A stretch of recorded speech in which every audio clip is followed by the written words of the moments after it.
17-те 3-ші есеп. Так, достар, мына есеп кішкене қорқыныштылау болып көрінуі мүмкін, бірақ на самом деле бұл оп-оңай есеп, міне қараңыздар.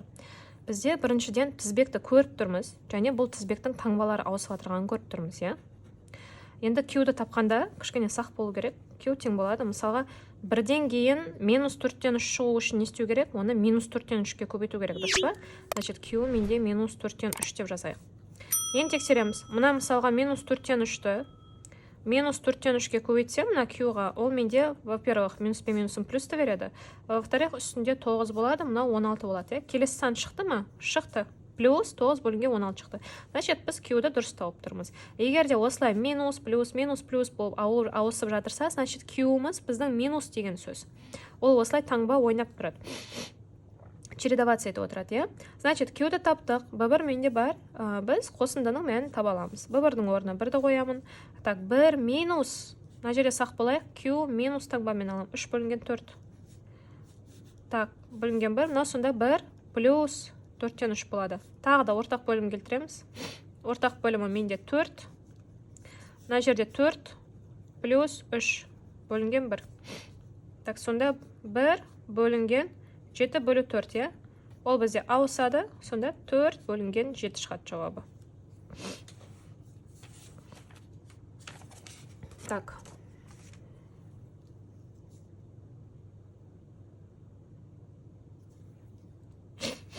Келесі 2. 8 минус 4 плюс 2 минус 1 плюс 0,5 тең тағы да солай болып кете береді дейді. Так, Q тең болады дейік. Мына жерде де дәл солай. Таңба ауысып жатыр. Минус плюс. Так, енді қараңыздар. Бізде B1 8 болса, минус 4 шығу үшін мен оны нешеге көбейту керекпін? Мен оны минус 2-ден 1-ге көбейту керекпін, дұрыс па? 8-ді минус 2-ден 1-ге көбейтсем, менде минус 4 шығады. То есть жартысы деген сөз ғой, 2-ден 1 деген. Минус 4-ті, арғары тексерек, минус 4-ті, минус 2-ден 1-ге көбейтсе, минус пен минус плюсті береді, 4 пен 2 қысқарады 2 болады, ол менде плюс 2-ні береді мұны. Плюс 2-ні минус 2-ден 1-ге көбейтсем, то есть 0,5 деген сөз ғой, 2-нің жартысы минус 1-ді береді. Мұны арқарай тағы солай кетіп жатыр. То есть бізде Q-мыз минус 2-ден 1 дегеніміз дұрыс екен. Енді SN-ді табатын болса, B1-дің орнына 8-ді қоямын. 1 минус 2-ден 1. Минус 2-ден 1.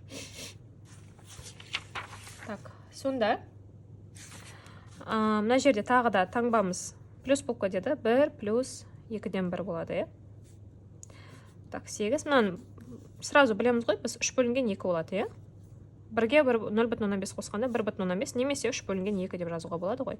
Так, сонда 8 көбейтемін деймде, 2-ні үстіне шығарам, 3-ті астына жіберем. Ол менде болады 16 бөлінген 3 болады екен.